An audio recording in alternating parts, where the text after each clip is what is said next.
So today, for those who haven't watched last video, I wanted to talk about the market that we're in, and the market that a lot of people haven't seen before. A lot of investors, a lot of collectors, whatever you want to call them, people have not seen this type of market before, because this market for the veterans in the hobby, this is just business as normal. You have booms, and we have busts, and we have booms, and we have busts. In between those time periods, you have just, majority just horizontal growth, meaning there's no growth at all. If you see a line graph, and I'll probably post this up on the screen. Here we go. Charizard 1999 PSA 9 evaluation. You had a boom early on. And then what have we done for this entire year? Horizontal for probably the last 2 years. Has just been super horizontal, around $1,000, $1,100, whatever. Just straight horizontal. And that's probably what we're going to see in the next maybe 2 years. Just straight horizontal until some other fingers crossed, none of the pandemic, please no.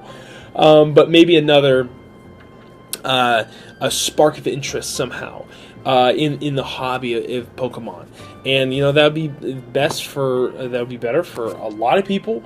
But at the end of the day, we needed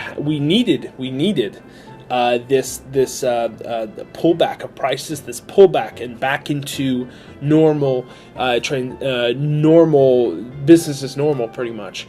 And I would still say it's not business as normal, because there's so much built up and pent up explosive power that could come from this, because you have a lot more people in Pokemon than ever was back in the normal times of 2016, whatever. There was a lot of people in the hobby, yes, because of 2016, Pokemon Go, whatever, but now it's just crazy difference. There's just so many more people in the hobby. There's so much more optimization. There's so much more people, eyes on, in Japan, in here, wherever, that it's just being optimized to death. Really is. Like, at a certain point in July, or nowadays, I would say, you're at a certain point that there's so many Japanese sellers in Japan shipping to the United States that sometimes, if you form a good relationship, it takes away the necessary need to shop on Mercari, because you're always going to have a on pinpoint. Okay, this is what they're paying, the local price or whatever. I'll pay this one person. They're going to ship it to me for a pretty good price, and there's no value to search on your own. They're doing the work for you, and like I said before, like, this is the year now. In the future year, this is the year of collectors, pretty much, because you're getting these fantastic deals that PSA 9, PSA 8 prices are cheaper, or even PSA 10 prices are cheaper than the raw versions of them, which is crazy if you think about it. But yeah, so you have all these overproduction, well, no overproduction, just these products that are coming on the market and coming into, Pokemon's releasing everything. They're phenomenal sets, like the Mew premium collection that came out for $151 is fantastic. Those cards, those 3 promo cards, look fantastic. The Mewtwo sells for $2. Like, they all together, they probably sell for $10 or less. Like, all 3 of the cards. And at the end of the day, like, that's just a win for the collectors, because people who actually wanted that card, what if those cards went up to like $100 each? People would be just complaining and like, oh my gosh, I can't believe it's so expensive, and like, why can't things be cheap? And now they're cheap. They're really cheap. And like, those cards are beautiful. Like, myself being a Mew and Mewtwo fan, I love those cards. Those, like, especially that Mew, oh my gosh, alternate art Mew going through the streets, hanging above, beautiful card. What is that, like $3, $4? I should probably get on that, buying that card. But regardless, we are seeing a coming back to normal pre-2020 normalization in the market, and in some senses that is a very good, well, I would say overwhelmingly it's a good thing. I would say so. It's a not good thing if you're a flipper, scalper, whatever, and you're going to Walmart trying to clear out the shelves, and you're like, what the heck? I can't even sell my stuff for what I bought it for. Yeah, so you're seeing a lot of going back to pre-2020. And a lot of people, like I said, prediction in my previous video, Whatnot is probably going to die off. I'd say so. To an extent. It's still going to be around, but not as popular, I would say. And it's not just Whatnot, but those streaming type of, I'm going to rip this pack, but it's going to cost you an arm and a leg, and you can probably just go down to CVS and buy the same pack, but I'm recording it. Yeah, look at this. Look at, so little value into that nowadays. It's all, again, last video, go watch it. Talked about gambling, talked about waffles or whatever the crap they're called. That's in previous video. This video, so that's what I see. That's what I see prediction for 2024, 2025 until some other catalyst, that's the word, catalyst, comes up, which meaning an explosive reaction, causing a reaction. That's what a catalyst does. Let's see. Okay, so Japanese cards. Japanese cards are finally back pre-summer. They're pre-summer prices. They pretty much are, only to exclude a few of them, but they're pretty much pre-summer prices, which is phenomenal. Which is not phenomenal in my case, because some of them that aren't pre-summer prices, sadly, are the ponchos. There's a ton of ponchos out there. I was surprised of the population reports. I'm not talking about different versions. I'm talking about the same version, PSA, how many of them are out there. But that just goes to show how popular they are. I'm completing a poncho set, and I have 2 more ponchos to get, PSA 10 Mario and a PSA 10 Mega X. That's all. That's all I need right now. And it is a pain. I picked up a Mega Y, which is awesome. For those who don't know what Mega Y is, I'll show you in a second. This is a Mega Y Poncho Pikachu. It is phenomenal. PSA 10, finally got it in. Paid a pretty penny for it, yes. But again, they have not come down from their pre-summer prices. But for majority collectors, it is significantly less than it was in the summer, which is awesome. I'll give you an example. In the summer, the poncho's on my mind. The post office collection of the Cramorant diving over the full moon and Lady looking back with Pikachu on his shoulder, those in PSA 10s were selling for around $1,000 on eBay during the summer. Pre-summer, they were selling for $500-$600. Now, $500-$600. Very nice. And I can actually find them raw in Japan. Please don't buy them up. I need to buy more. I can find them in Japan for significantly less that I'm probably going to get on soon. But I'm creating competition for myself. But anyway, I'm picking those up because it's a phenomenal card, phenomenal set. But anyway, a lot of cards are pre-summer prices, which is phenomenal for collectors. Phenomenal. And a lot of people lost a lot of money, obviously. A lot of people gained a lot of money, obviously. But in the general sense of things, stuff has cooled down. It is great. Classic example, the Ultra Premium, not Ultra Premium Collection, the Master Battle Set. Whew! Whew! Have you seen the losses on that box? Whew! For one moment, the Master Battle Set sealed in box was going for $12,000, $10,000, something like that. Most recent sale, so wow, wowzers, that's way below what the pre-summer prices was. I maybe pissed some people off. I was messaging some eBay sellers like, "Hey, would you take last sold price? Last sold price? Would you take it?" Yeah, some people probably blocked me, but anyway,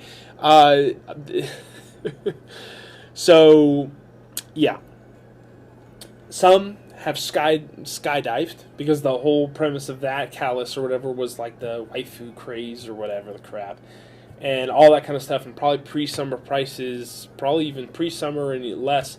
A PSA 10 Alolan Friends was probably going for $2,000 to $1,500, and then a Pikachu was going for $500, some of that sort. And they're going for a little bit higher now, but the sealed box was crazy. I think now the Pikachu's going for $600, $700, and the Alolan Friends is like $1,900. So it's still kind of close to back to the original. So I'm all for it. Anyway, so that's a trend I've been seeing, and that's phenomenal. Just wanted to give you an update. And another update is the interactive map that the map that I showed you 2 episodes ago. 2 episodes ago. That was on my wall over there. Took it down. I decided it was going to be way too complicated to keep pinning things on the map, so I made it better. I digitalized all of it, and I will put it in the description, my digitalized map, to see where I've sold things to. I'm a huge big data guy. I love data. I don't work in big data. I don't have this crazy job in big data in like Silicon Valley or whatever. But it's really cool to me to see all these pins of like, where is my reach of the United States, or where's my reach of the world. There's a lot of cards, like I'm sending these 2 to Romania. The guy just paid me. You know, I'm sending those to Romania. I already sent him 2 cards.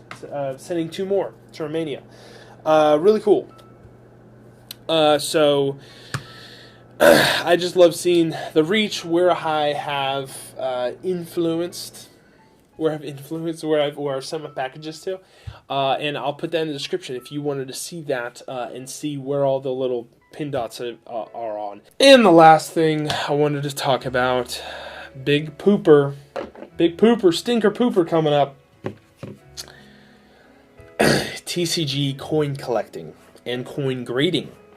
This is a phenomenal coin from the premium X and Y collection. Pikachu. You have Pikachu heads, Pikachu tails. Really, I love this. This is a metal coin. I am not shamelessly plugging this. This is my favorite coin, and it's my favorite coin for a reason. And then you have coins like this that come with any other, collection box or whatever that is plastic. So, probably not even like 3 months ago, I was sending coins like this in. They were costing me probably $15 and sometimes $19. This recently submission that I sent in with my Yokohama coins that I wanted to get graded, they sent me a message that said this: "Hello, Slade. Due to new protocol regarding coins, with TCG coins included, all coins submitted through the PSA Submission Center have to be submitted under the coin/pin service type." And they quoted me, "This will cost $75 per coin." $75 per coin to get them graded. A penny coin is upcharged $75 to grade them. This came from one person. I have not heard from anybody else who have tried submitting them, and this has happened as well. So take this maybe with a grain of salt, but also take this as a blaring warning. I cannot grade coins cheaper than $75. So that means if there are coins on eBay right now that are lower than $75, they're the prices. They're the prices what they are. If you want to pay $20, $30 for a coin that you can't get graded for the same price, go for it. So if you're on the fence of getting a coin for whatever reason, again, I'm not pumping dumping. I'm not doing that. This is literally from PSA. I'm kind of pissed about it because I had a lot more coins. Like those Yokohama coins are super cool. Wanted it for my personal collection. I'm not paying $75 a coin. I really am not. Yeah, so I asked, like, hey, I was just charged $19 like 2 months ago. And they said, and this is the first time I was hearing this, it said that $19 per coin was done as a one-time courtesy. They did not even tell me that it was originally $75. That they're not doing that. They're just charging me $19. They didn't tell me that. So yeah, I'm having those coins sent back to me ungraded because I'm not paying $75 per grade until they change it. What? $75? What are you smoking, dude? Anyway, so I'm kind of pissed about that. Whatever. I guess I won't grade coins anymore. Whoop-de-doo. Unless the coins that are kind of over $100 worth of value I may grade. I don't know. So that's in pooper mood or pooper news. But I just wanted to display publicly that is happening, and I haven't heard from anybody else that this has happened to. I submitted I sent the message, I sent the information out on the E4 Discord, and was just letting people know here and there. But at the end of the day, that's what it is, and that's probably what it's going to be, sadly. But that is all the updates I really have. And all the notes that I really have. Again, like I said last video, I really appreciate everybody who has reached out to me and has commented on my stuff, or reached out on me Instagram, whatever, like, hey, I love your videos, or hey, I hate your videos, whatever. I appreciate both sides of the area, because I know everyone has opinions. I have an opinion. Joe Schmo down the road has an opinion. It doesn't mean my opinion's right and Joe Schmo's wrong, or Joe Schmo's right and I'm wrong. I take everything with a grain of salt, and do your own due diligence, obviously, but I very much appreciate those who have used my information, used my knowledge, whatever, to further their collection, or further their collecting goals, or further their knowledge base in the realm of collecting children's cardboard. But I very much appreciate those nice words, or not nice words, sent to me. You can click off this video. You don't have to watch my stupid face. It's totally fine. I don't feel sad. So again, I very much appreciate that, and I really do enjoy those comments, and enjoy making those connections to people, because I'm just one guy in a not a grandma's basement, but just one guy in a porch that's just sharing a video through a camera, and that has no really skin in the game of as in no really income through doing this, just because a passion project, because I love it, and just because I like sharing my information, sharing my opinions to whoever wants to watch me. But again, I very much appreciate those kind comments, and I look forward to talking to more of you guys. If you guys want to reach out, like, hey, whatever, just say hi. Very much appreciate it. And follow me on Instagram, follow me or whatever if you want. But again, that's going to be the video. If you want a little part 2 or pre-part 2 or whatever, go see the other video that I posted a little bit earlier. But again, appreciate it, and I'll catch you guys in the next one. See you later.